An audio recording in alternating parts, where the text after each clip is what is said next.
La senadora Lorena Ríos es la actual vicepresidente de la Comisión Séptima del Senado. Ha destacado en el Congreso de la República por defender al sector religioso, la familia y la mujer. Su activa participación en diferentes mesas de trabajo, comisiones y causas sociales la ha resaltado como una líder dentro del legislativo. Hoy en Congreso y Sociedad hablamos con ella sobre su iniciativa Hijos del Estado, que busca proteger a todos aquellos jóvenes bajo el cuidado del ICBF, que una vez cumplen la mayoría de edad, quedan desprotegidos a su suerte. También hablamos sobre su proyecto para prohibir los procedimientos de cambio de género en menores de 18 años y conoceremos su posición frente al aborto.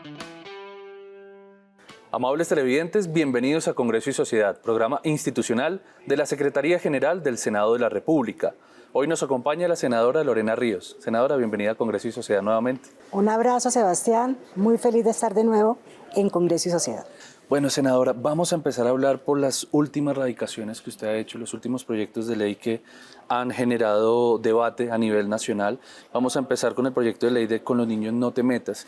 Este proyecto busca prohibir los procedimientos de cambio de géneros en menores de 18 años, ¿es correcto? Así es que esto ha surgido también de una preocupación de varios padres de familia y de varias instituciones educativas que están muy preocupadas porque se están generando los procedimientos para el cambio de sexo, cambio de género en los niños sin que exista un protocolo establecido a nivel de las clínicas y hospitales. Es decir, no existe en el país un procedimiento claro establecido y todo lo que se está haciendo hoy, que es hormonización cruzada, cirugías, bueno, no hemos llegado a cirugías de cambio de sexo, pero sí toda la aplicación de hormonas a los niños y niñas se está haciendo en fase experimental.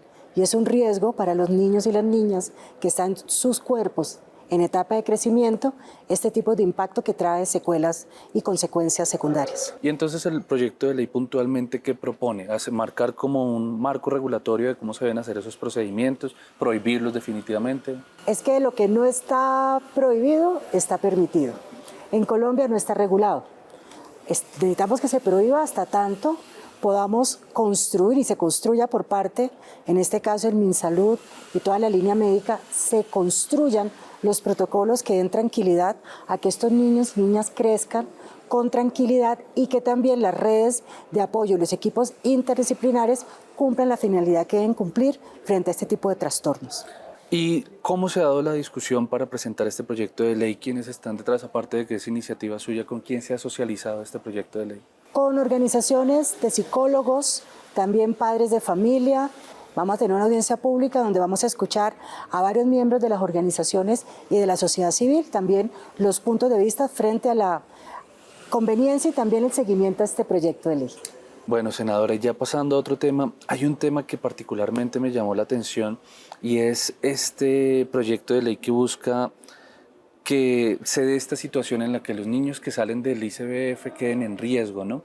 Porque dentro de mi familia pues ha habido como bastante preocupación siempre con qué pasa con estos niños, o sea, ellos digamos que sí, el ICBF les da la alimentación, les da la educación, pero luego salen y realmente carecen de herramientas para afrontar la vida. ¿En qué consiste ese proyecto de ley que usted ha presentado? Este proyecto de ley es muy hermoso. Quiero contarles a mis colegas y a todos los televidentes. Este proyecto de ley es un proyecto que teníamos en el corazón desde el 20 de julio del año pasado, cuando nos posesionamos como senadora de la República aquí en el Congreso. Y es un proyecto de ley que busca, de verdad, saldar una deuda histórica con jóvenes que nunca pudieron tener una familia en el país y que a pesar de ya tener 18 años y haber sido parte del sistema de bienestar familiar en el país, no contaron con el amor de un papá, de una mamá, de un hermano, alguien a quien acudir. Y por eso entiendo que es una deuda histórica y queremos allí que la oferta institucional del ICBF con estos jóvenes que salen a la vida productiva, a la vida adulta, tengan la capacidad no solo de tener recursos para emprendimiento y también que tengan recursos para afrontar la vida. Escuchaba los testimonios en audiencia pública de este proyecto de ley de una chica de 22 años que decía: yo duré mis 18 años en el sistema, nadie me adoptó. Y cuando salí a la vida no sabía ni siquiera presentar una hoja de vida, no sabía cómo abrir una cuenta bancaria. Además que, pues yo les digo, en estas audiencias públicas a mí me conmovió el alma porque también son jóvenes que tienen una carencia afectiva muy grande. y creo que también allí es un reto de nosotros que esa red de apoyo que también promovemos en este proyecto de ley permita formar seres humanos integrales, que estos jóvenes puedan salir a la vida adulta con una sanidad de corazón, pero también con unas ganas de salir a construir y a hacer familia. Teníamos casos también de niños que fueron tirados a las alcantarillas y nunca contaron con el amor. Yo les invito a este proyecto de ley, sé que tiene que tocar las fibras de todo el Congreso. Y en este momento ya aprobamos en primer debate en Comisión Séptima, aprobamos esta semana ya este proyecto de ley 081, va para plenaria del Senado. Seguimos nosotros en estas mesas de trabajo con el ICBF y con las entidades que entendemos deben abordar de una manera especial a esta población que son los hijos del Estado. Eso te iba a decir, el nombre del proyecto se llama Hijos del Estado precisamente porque los apadrina el Estado, no los deja como solos a la deriva. Uno de los testimonios era de una chica que ni siquiera sabía coger un transporte público. Así es. Hijos del Estado es porque el papá y la mamá fue el Estado. Papá y mamá fue el Estado y queremos nosotros decirle a esta generación, a estos jóvenes, que como Congreso somos conscientes de las falencias que tienen, somos conscientes de las necesidades, no solo las carencias afectivas, del núcleo familiar, del amor familiar, sino que también queremos que puedan salir a la vida productiva, a la vida adulta, con todas las garantías, y este proyecto busca eso.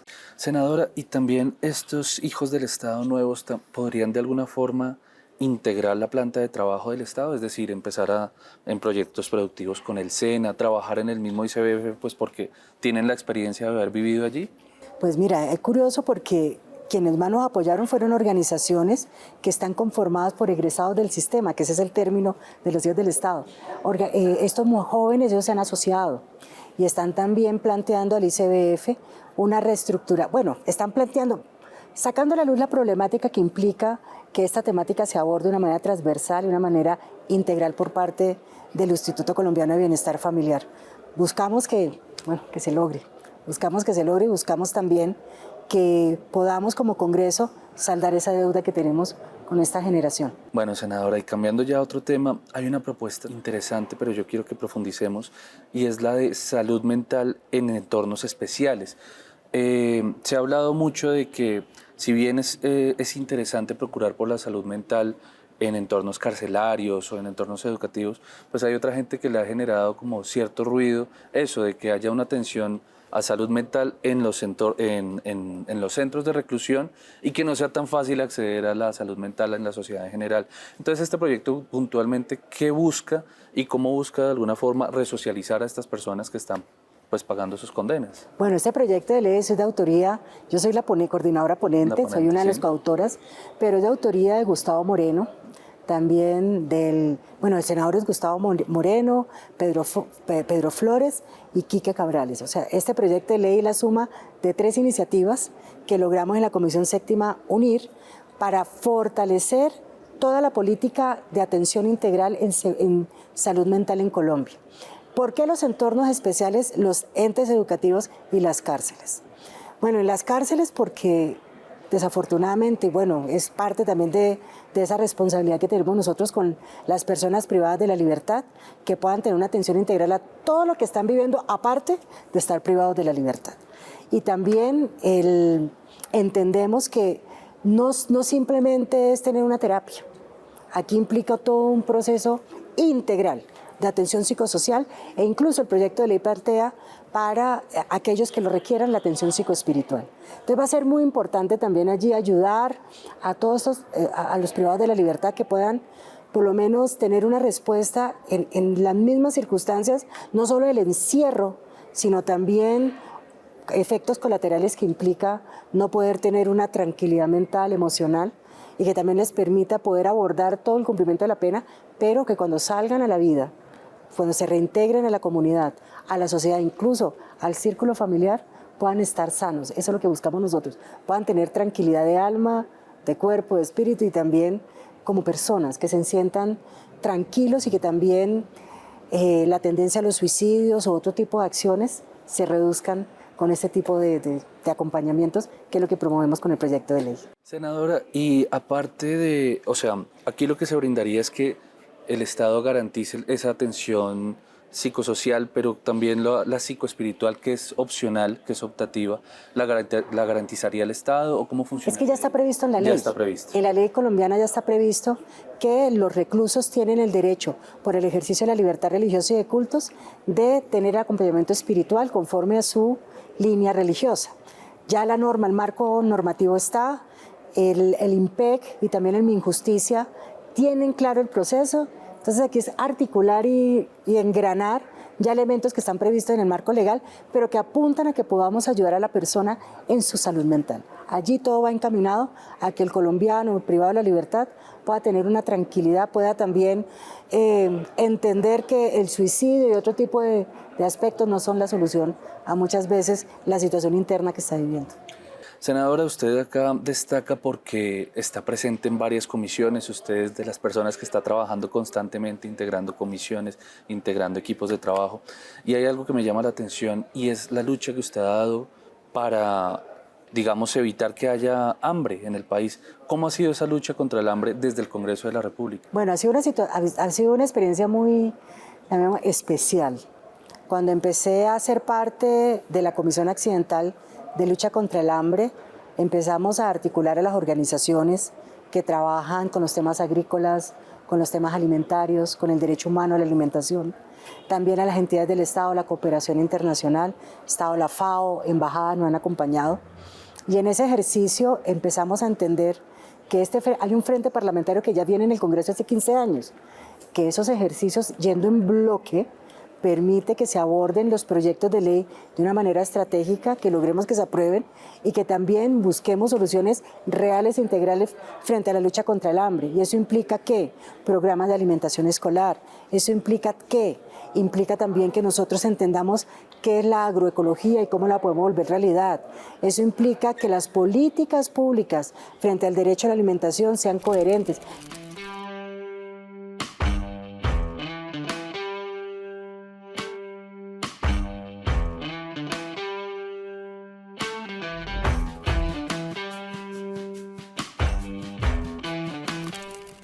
Eso implica de verdad que los congresistas nos sumemos esfuerzos para tener acciones eficaces frente a la lucha contra el hambre desde el marco legal. Que todo sea transversal también, que todo se integre. Senadora, en este momento estamos en un contexto en el que la reforma pensional, digamos que está causando expectativas, pero también preocupaciones en la población colombiana. ¿Cuáles son los principales reparos que usted tiene para la reforma pensional? Bueno, aquí quiero también contarte algo, Sebastián. Yo hago parte de la Comisión Séptima Constitucional y soy ponente. Fui ponente en la comisión y soy parte de los ponentes de esta reforma pensional. Quiero contarles que de manera juiciosa la estudiamos, hicimos más de 20 mesas técnicas de trabajo, presenté 52 proposiciones a 92 artículos, logré casi 6 modificaciones al articulado. Nos dimos la tarea, todos los miembros de la comisión, a hacer un estudio minucioso y juicioso del tema. Y en el debate, en el curso, entendimos la importancia que se diera el debate en la comisión, y en el curso del debate pues encontramos varias situaciones que nos fueron como frenando el proceso. Siempre pedimos la presencia del ministro de Hacienda y 1 o 2 veces fue y siempre era el ausente en las diferentes discusiones, porque una gran preocupación que teníamos nosotros era si lo propuesto en la reforma era sostenible fiscalmente o no, si había sostenibilidad fiscal o no. Y desafortunadamente en estas mesas de trabajo teníamos informes muy parciales que no nos permitían como avanzar en tomas de decisiones como más seguras, porque aquí estamos hablando de los adultos mayores en situación de vulnerabilidad y también de las personas que se van a pensionar y de los futuros, los jóvenes que en el futuro se van a pensionar también. Sí. Entonces estábamos muy inquietos con las cifras, porque esta reforma que sí resalto estratégicamente, que sea a través del sistema de pilares, que es la ruta correcta, debe estar coherentemente construida, técnica y económicamente construida de la manera adecuada. Entonces, tuvimos audiencias y en esas audiencias seguíamos con las inquietudes, no veíamos cuál era el impacto real, no veíamos cómo Colpensiones iba a tener esa contingencia de reestructuración para recibir casi 18 millones de afiliados, no veíamos claridades en las respuestas. Entonces ya cuando se estaba construyendo el texto de ponencia para segundo debate, nos apartamos creo que la mayoría, apartamos casi De los 10, 6 nos apartamos de firmar esa ponencia precisamente porque no encontrábamos los soportes reales para poder continuar y avalar esta ponencia. Entonces, ¿qué pasó allí? Se presenta la ponencia, una ponencia una alternativa por parte de la senadora Norma Hurtado, también la ponencia de gobierno con 3 senadores que la acompañaron. La presentaron y a la semana, ellos lo presentan a finales de septiembre, a la semana por fin llegó el concepto de Hacienda estableciendo el análisis de la sostenibilidad fiscal. Desde el principio. Se pidió desde el día 1, 7 meses después llegó el concepto, y cuando llega el concepto y empezamos a ver las cifras y empezamos a ver todo el contenido, específicamente con mi equipo de trabajo dijimos, pues nosotros sí queremos una reforma, pero que esté construida de la manera correcta. Como se plantea definitivamente, como están los pilares establecidos, sobre todo el semicontributivo, los 3 salarios mínimos del contributivo y el pilar solidario requieren un cambio. ¿Y cuáles fueron los reparos que encontramos allí? Encontramos primero que en el pilar solidario se había ofrecido y se había anunciado a los adultos mayores en Colombia sin protección social, sin sistema de seguridad y protección integral, se les decía, les vamos a dar un subsidio de 500.000 pesos. Es imposible, las cuentas no dan.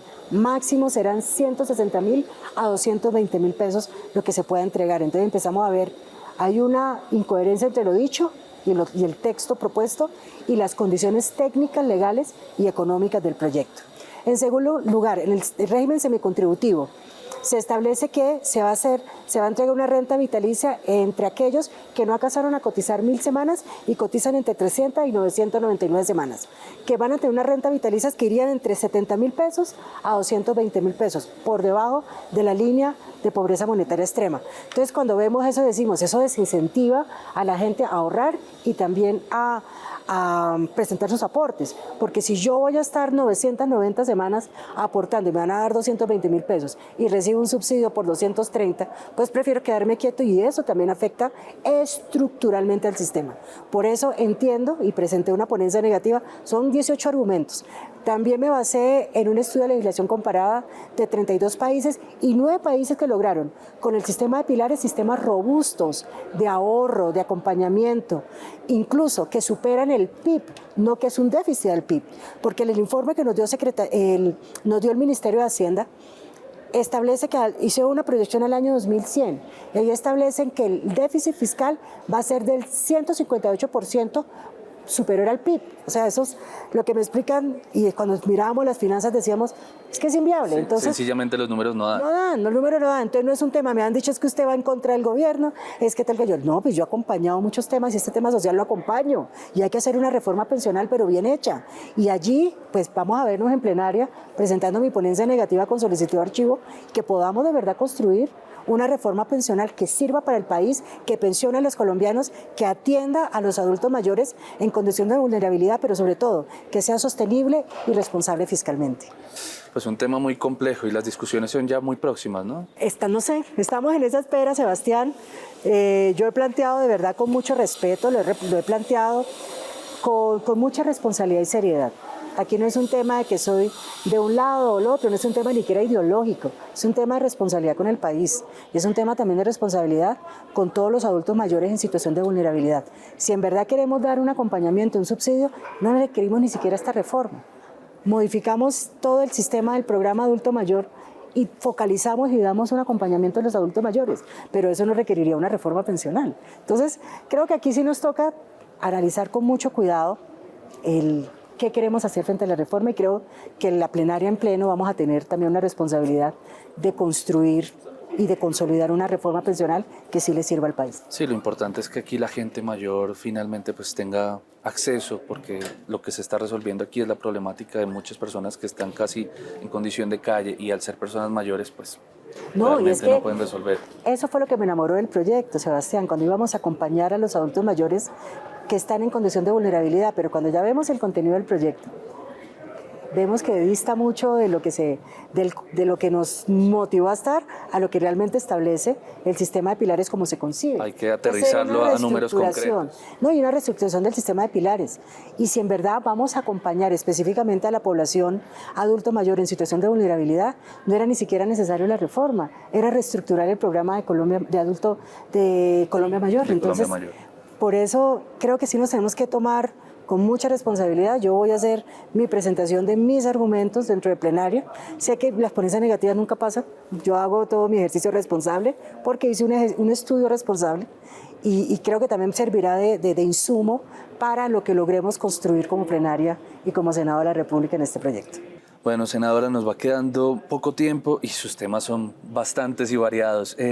Hay otro tema que nos llamó la atención para este programa y es el proyecto de ley 089 del 2023, el que busca reconocer a las víctimas del conflicto armado del sector religioso. Sí, señor. ¿Cómo funciona puntualmente y cómo se da ese reconocimiento aparte? Bueno, quiero decirles algo. Antes de estar en el Congreso, yo estuve en el Gobierno Nacional y fui directora de Asuntos Religiosos, y el gran vacío legal que siempre existió frente a las víctimas del conflicto armado con ocasión a sus creencias era que no existía en el marco la categorización expresa de sector religioso. Y cuando empezamos aquí a revisar y empezamos a construir este proyecto, ya tuvimos audiencias públicas. El coordinador ponente del proyecto en Comisión Primera es el senador Germán Blanco, que nos ha dado todo el acompañamiento allí. Nos empezamos a encontrar que definitivamente el vacío está y que se reconozcan a estas víctimas. ¿Por qué? Porque el acuerdo final del año 2016 específicamente previó las víctimas del sector religioso.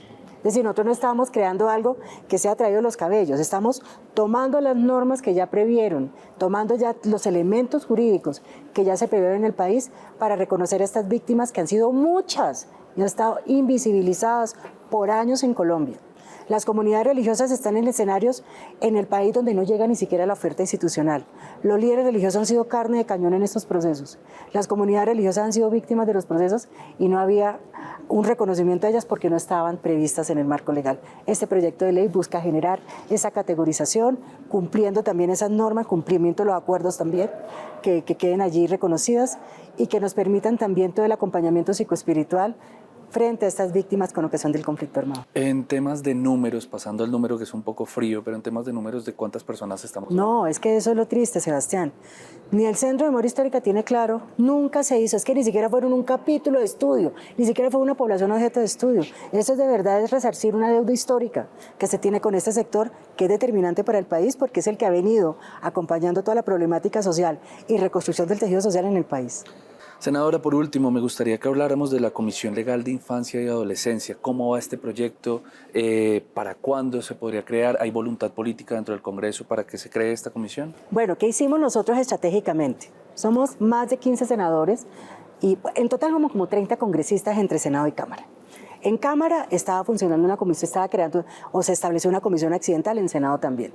Nos encontramos ambos, los congresistas de ambos lados, y dijimos, bueno, necesitamos ser incidentes frente a todos los proyectos de ley que afecten a la primera infancia en el país. Presentamos un proyecto de creación de la Comisión Legal de Infancia y Adolescencia. Ya está en Comisión Primera, lo tiene como coordinador ponente el senador David Luna, que tendrá que hacer todo el debate, y él es integrante también de la comisión. Y allí buscamos integrar a las dos cámaras, Cámara Alta y Baja, Senado y Cámara, y vamos a buscar allí también articular cada una de las acciones y convirtiendo en la comisión legal por lo menos tener aún más peso para poder nosotros incidir en todos los proyectos de ley que afecten a la infancia y adolescencia en Colombia, y también haciendo el control político a las entidades que necesitamos que hagan lo que tienen que hacer y que cumplan con su deber constitucional y legal. De manera que entonces sí ya está muy avanzado y el clima político está y por lo menos, favorable. Yo les digo, ya está el proyecto de ley de creación de la comisión legal, ya está la voluntad de senadores y representantes que estamos uniéndonos y ya estamos haciendo, tenemos ya una ruta metodológica, 7 meses de trabajo, hemos convocado a 40 organizaciones de la sociedad civil que han venido trabajando en temáticas en las mesas, estamos haciendo la labor juiciosa. Yo coordino desde Senado y les digo que ya me da risa que me dicen unos, ya llegó la coordinadora, la coordinadora molesta. Yo, pero ¿qué hacemos? Necesitamos de verdad que estos temas queden en la agenda, que por lo menos la comisión reconocida, y podamos nosotros acompañar una legislación coherente e incidente frente a la protección de la infancia y de la adolescencia en el país. Senadora, no quiero terminar esta entrevista sin hablar de un tema muy importante y es el proyecto Estoy Vivo desde la Concepción. Este proyecto modifica las reglas a propósito del aborto en Colombia, de la sentencia que dictó la Corte, digamos que limita esas 3 excepciones que estaban dadas, o básicamente cómo funciona este proyecto. Este es un proyecto de ley que es de autoría principal del senador Mauricio Giraldo, Desde la Comisión Provida, en la que hacemos parte varios, rodeamos esta iniciativa, este acto legislativo, en el cual estamos buscando que lo que ya ha sido garantizado en tratados internacionales se prevea en el país. Que desde el mismo momento de la concepción se reconozca que es un ser vivo, que no es una cosa. Porque así desafortunadamente es la manera como cuando revisamos todas las sentencias de la Corte y todos los pronunciamientos que se han dado, el ser humano, desde el mismo momento de la concepción, tiene vida. Y yo lo sé como mamá porque yo tuve un bebé que a los 23 semanas me dijeron, tienes preeclampsia, tienes alto riesgo, vas a estar en peligro tú como mamá y también el bebé. Y yo llevé el seguimiento de mi bebé de la semana 23 hasta la 35. Y el bebé reaccionaba a la semana 23 a como yo le hablaba, reaccionaba a los estímulos. Es decir, que no era una cosa ni un material aforme, como dicen, no, tenía vida. Samuel Fernando, mi hijo, tenía vida desde la semana 23.